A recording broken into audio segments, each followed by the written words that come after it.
Welcome to part 2 of God Wants You Married. With me is Ebony Empress. Hi. And we have been discussing that God does want us married. Yes. We did look at the advantages and disadvantages of marriage in part 1. We also went into we started looking at the first P of the P plus P plus P equal divine romantic success formula. And we probably want to continue that conversation about preparation. We spoke about mental preparation, but there are other aspects of preparing for marriage. Getting ready, getting yourself ready, getting yourself geared up towards that big capital M. So what are the other two aspects that we're going to be covering in this the other two P's? Part, what are the other actually, two I want Ps? to continue along with preparation.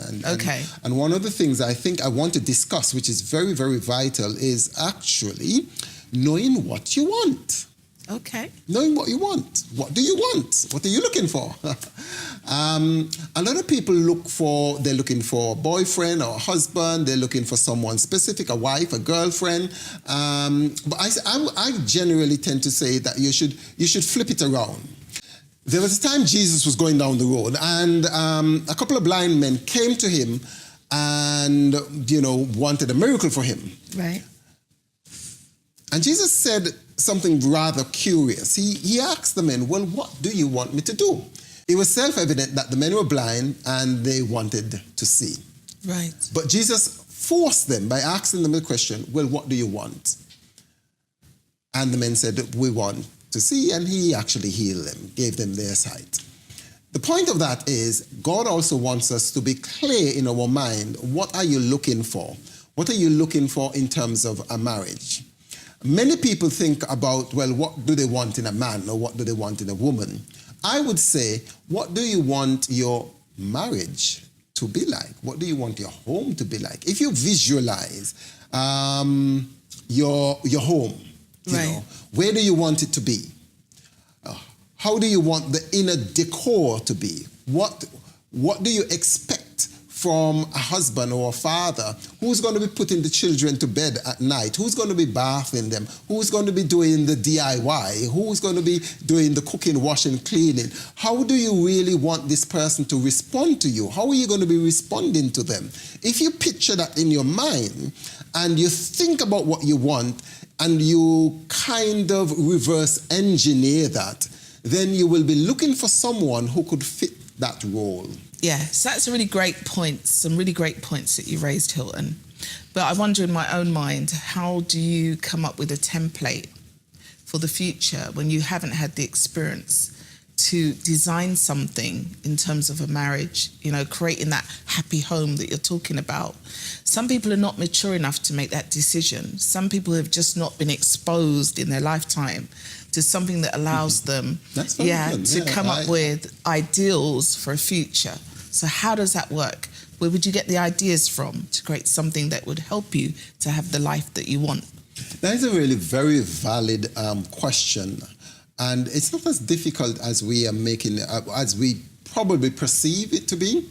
One of the first things that came to my mind while you were saying that is that all I ask people to do is to decide what are some of the things they would never ever want in a relationship. We could sometimes call it deal breakers, but I call it what is it that you must not have? I have 3 haves. What you must not have, what you must have, and probably what you could have, maybe have. Okay. So what are some of the deal breakers? What are some of the things that when you think of your future relationship, your future home, when you think of someone that you want to get married to, what is something that, or a couple of things that would absolutely seal it for you? If, for example, you're a Christian, it seemed to me that it goes without saying, according to the Bible, that you do not get involved or do not get married to someone who's a non-Christian, right? Okay. You can't be unequally yoked. So that is a deal breaker. Now, another thing that might be a deal breaker is an addiction. If you are a healthy person and someone smokes or drinks or is gambler or is into drugs, then that is also a deal breaker. There are other deal breakers that other people have. Some people may decide that they would never get involved with someone outside their ethnicity or their ethnic group. Right. So come up in your mind, somehow sit down and think of 1, 2, or 3, not 20, because you rule out the whole entire population of men or women, but no more than about 3 to 5 deal breakers. So does it matter that those deal breakers are realistic? Because I can see that some of the deal breakers that people may come up with are things that may not help them. You know, okay, outside of your race, dating outside of your race, that's something that's particular to some people. But if you don't have that choice within your own community, within your own race, it may be an option for some people. Yeah, it may not. So to actually shut the door may reduce that number of available people even more. Definitely. Right. The database shrinks. Right. You know? So are you prepared to look at that, and or do you still want to stick within, you know, the deal break for you? Or do you want to look at that? So I guess as a coach, maybe that's what you want people to do. You want I people work with people with that. Yeah, it has to be realistic, and you have to be aware of the things that you are actually the barriers or borders that you're actually putting up. And sometimes some things are negotiable and some things are not. If it's actually negotiable, it's not a deal breaker. Okay.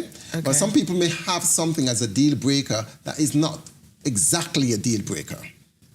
And some people may have a deal breaker at a certain stage of their life that when they move into another stage isn't a deal breaker. Okay. So let's take you back. What is not exactly a deal breaker? What is not an exact? Yeah, what do you mean by that? A deal breaker is something that you're not prepared to live with. Okay. In a relationship. That's a deal breaker. Yeah. You're not, under no circumstances are you prepared to put up with that. Okay. Some people are not prepared to put up with anybody hitting them. Yes, absolutely. Doesn't matter how handsome you are, how much money you have, or what you can give me. If you put your hands on me, I'm not. So, so that is probably something that you will never negotiate. Right. Another deal breaker that get back to the issue of ethnicity. Some people who will not go out of their ethnic group, and based on the fact that they may not find someone within their ethnic group, they may come to a realization that probably is not something that they would they're not prepared to go their entire life without a man or a woman. So maybe they will just extend that. Okay. So initially... Not settle. Not settle. Not what? Not settle. Are we saying they're settling or...? Not really. They may come to a realization that, it's not such a big deal after all. Okay. Initially it was, but now it's not such a big deal. Particularly if they meet someone who does not fit the bill in terms of ethnicity, but in every other area, this person actually is what they're looking for. Okay, so a lot of women say, I need a guy who needs to be tall, dark, and handsome, okay? So if a woman is stuck on that view of, this is what I want, okay, but she's not able to find that in the church, would you be coaching her to say, well, okay, you need to bring that into some sort of realistic position, because maybe there are some great men who aren't tall, dark, and handsome. How do you get people past that? Because now our communities are very visual, okay? Everybody has, a camera on their phone, and people want to know what you look like. Who do you look like? Very important how you look like. So if you don't fit the bill that some people have in their minds, how do you help someone past that? Okay, so this is where I come in. What must you have? What it is that you need in your relationship in order for it to function at a level that you would be happy. Right. So if we look at that and we recognize that all the qualities that are required for making you happy are currently present in this one person, except this area that you're not willing to negotiate, then you might want to look at that again. Okay. Yeah, you might want to look at that again, because this is not a do or die situation. It's not the fact that this person, let's say that this person is a non-Christian. Right. And you are a Christian. That person has all the qualities that you want in a man or a woman, but they just don't believe in God. Right.